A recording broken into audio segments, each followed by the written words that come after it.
Welcome to the online platform of RAOS 125. I am Sunitha from Regional Cancer Center, Trivandrum. It's a great pleasure for me to be a part of the 125th anniversary celebration of the discovery of X-rays. First of all, I would like to express my sincere gratitude to the organizing members for this great effort. Today, I am presenting total skin electron therapy, which is one of the advanced treatment technique in radiotherapy. So let me start with an introduction. As we all know, radiotherapy, otherwise called radiation therapy, is the treatment of malignant and non-malignant diseases with ionizing radiation. Using of ionizing radiation as a mean of cancer treatment was appreciated after the discovery of X-rays by Röntgen in 1895. It's an effective tool for treating cancer for more than 120 years, and nearly two-thirds of the cancer patients must have to get radiation as a part of their treatment, and sometimes it's combined with chemotherapy and surgery. We also know radiation works by damaging the DNA in the cancer cells and thereby reduces the ability to reproduce. Comes to the types of radiation. The types of radiation are electromagnetic radiation and particle radiation. Both electromagnetic and particle radiations are used for radiotherapy treatment purpose. X-rays and gamma rays are electromagnetic radiation. Proton beam, neutron beam, electron beam, etc. comes in the particle radiation.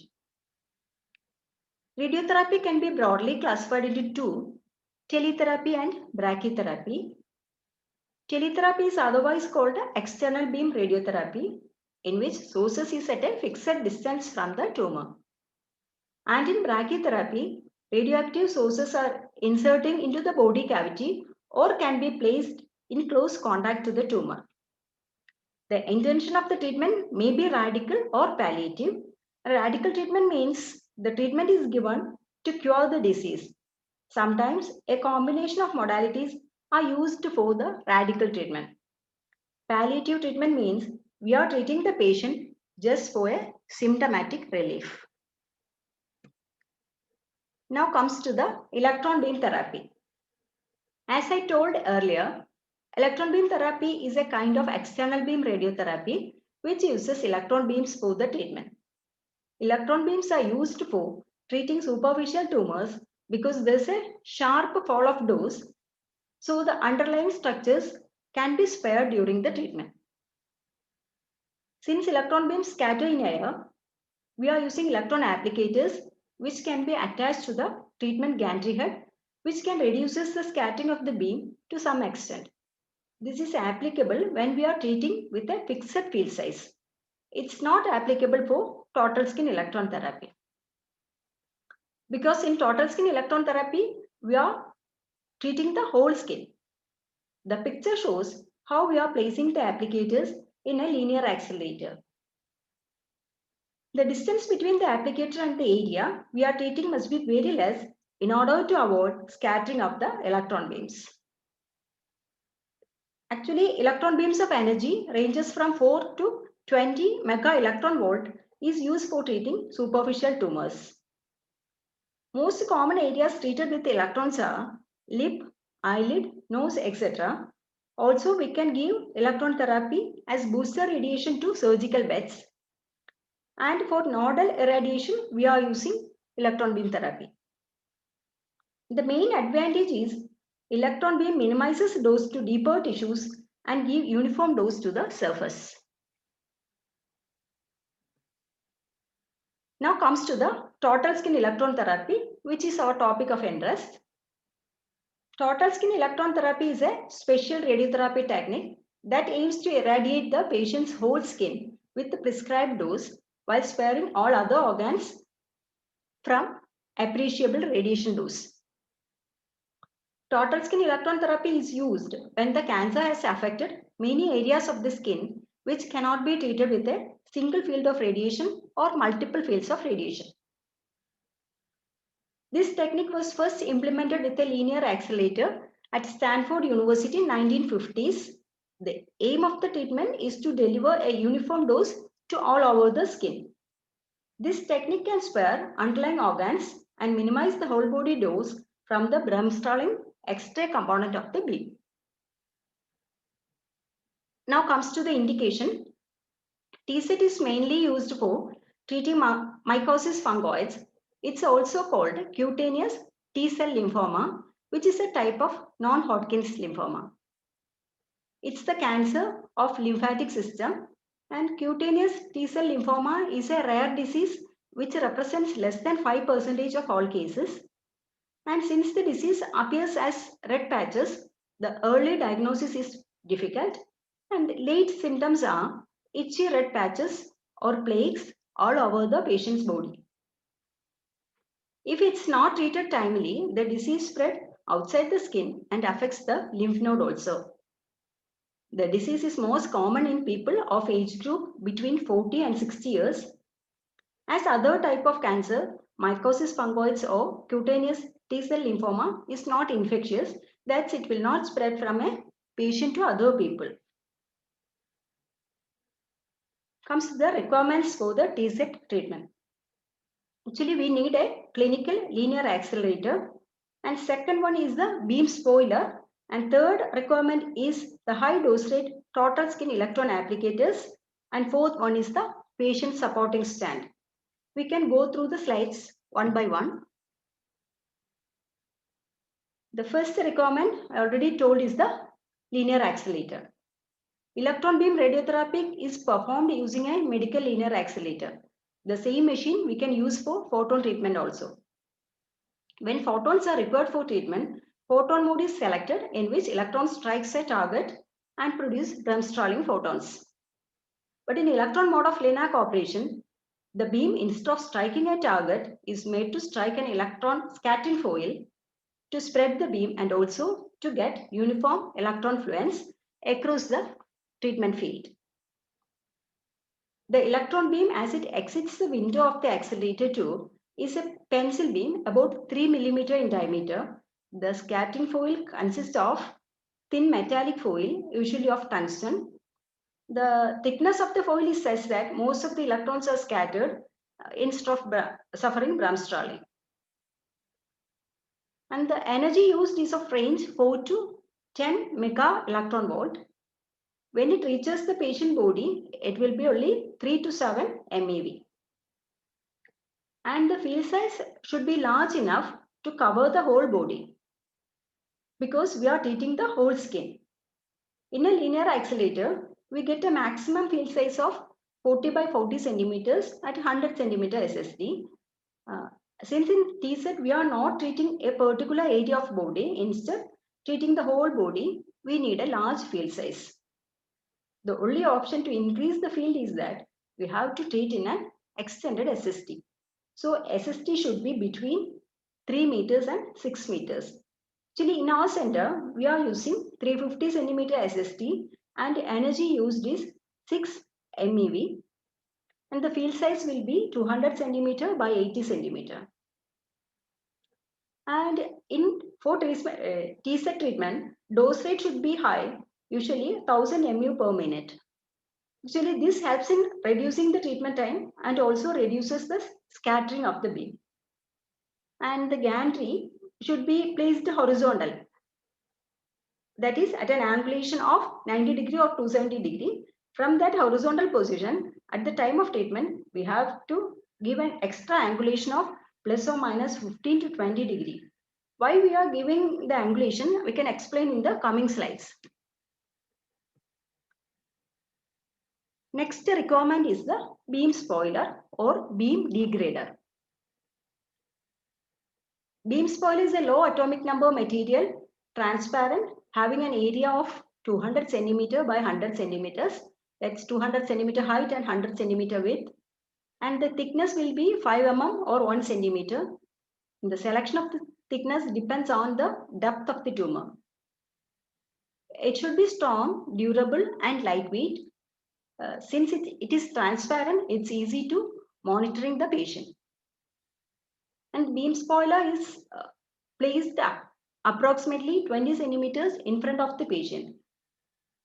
What are the uses of the beam spoilers are? It reduces the beam energy to a desired value from an available high energy, and it improves the dose uniformity also.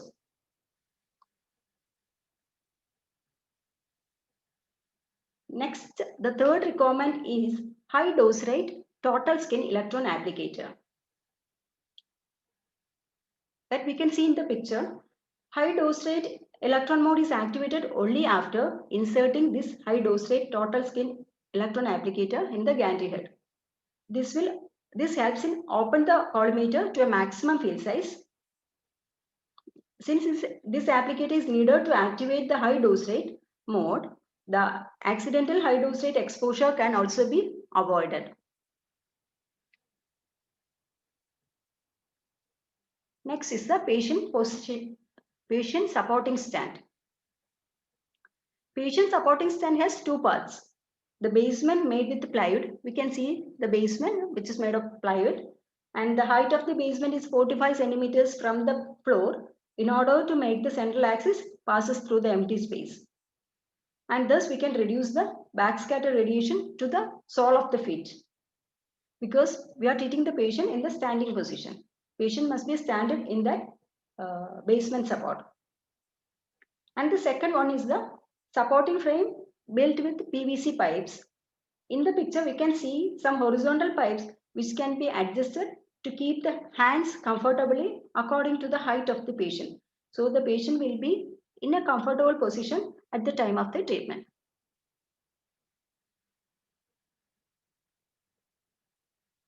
Some areas we must have to shield at the time of treatment.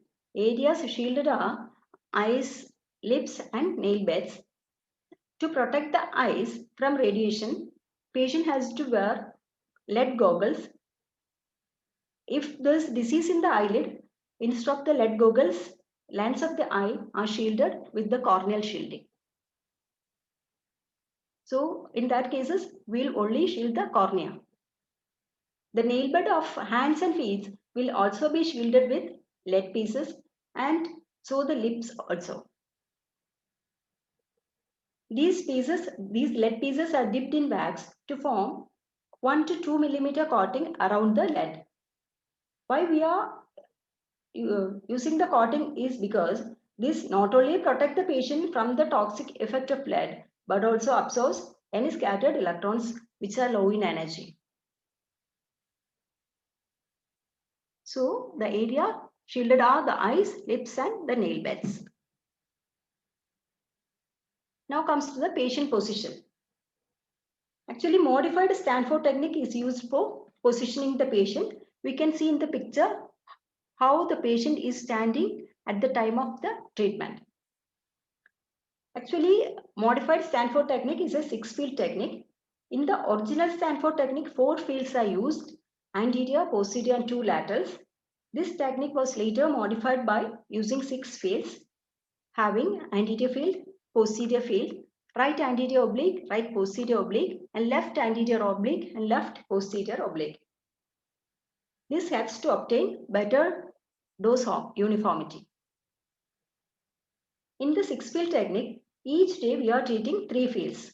If we are treating in the first day anterior, right posterior oblique and left posterior oblique, then in the second day we will treat posterior field, right anterior oblique and left anterior oblique. So in 2 consecutive days, the whole body of the patient get irradiated, and after that we'll give a day gap. So in a week, we are giving only 4 fractions.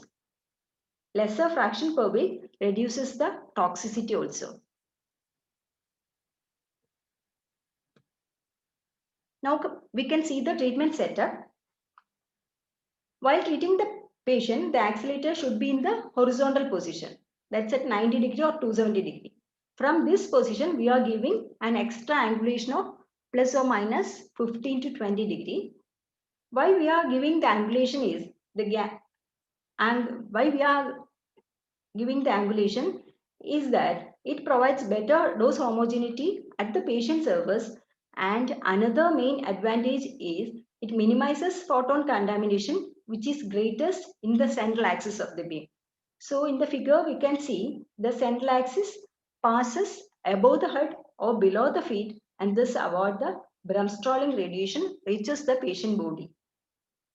And second one is it provides better dose homogeneity at the patient surface. So Next, here in the picture, we can see the patient setup and the machine setup. In the patient setup, patient must stand in the platform that's 45 centimeter from the floor in different treatment position and with proper shielding.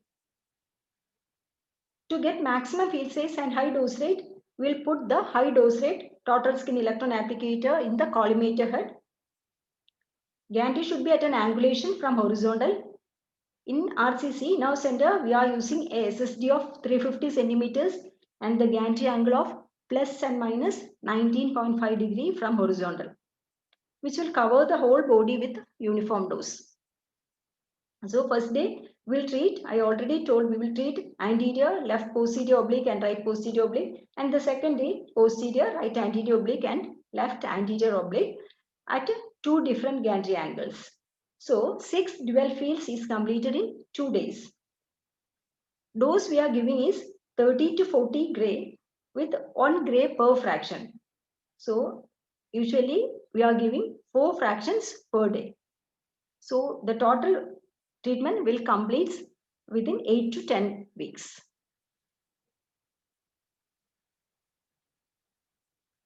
Next comes the booster radiation. Booster radiation is given to some areas which are not getting sufficient dose during the TSET treatment. The areas for boost treatment are scalp, perineum, inframammary region, and the sole of the feet. We'll give the booster radiation if there is disease in those areas. So the dose we are giving is 20 gray in 5 fractions. Next, instruction to the patient. Before entering the room, technologists must have to give mental support to the patient. Also, inform the patient that he will only be in the treatment room and the technologist will be watching the patient via CCTV.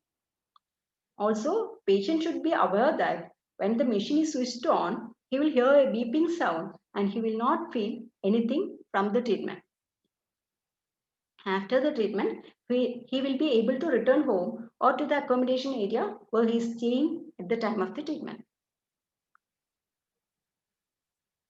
Comes to the side effects. The possible side effects are itchy skin, as the patient ask the patient to keep the skin moisturized, give instruction to wear cotton clothes and avoid wool and synthetic fabrics. And according to the prescription of the doctor, he can use some antihistamine drugs also.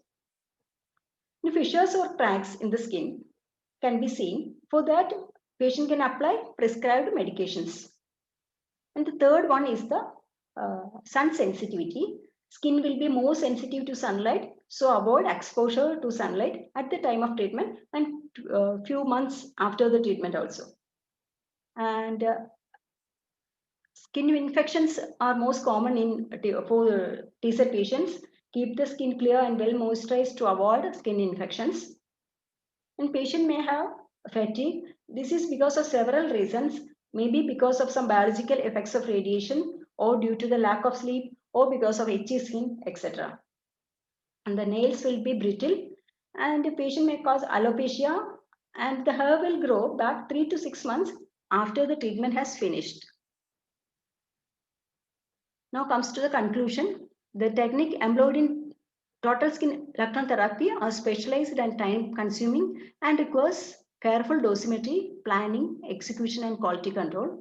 And this is one of the single and good method for treating patients with first and second stages of mycosis fungoides. And this provides treatment benefits to large number of patients. And since we can treat epidermis and dermis without affecting underlying structures, it's a safe method for skin tumors. Thank you. If you have any doubts and queries, you can ask at any time. My phone number is 9495 596188. Thank you. Thanks a lot.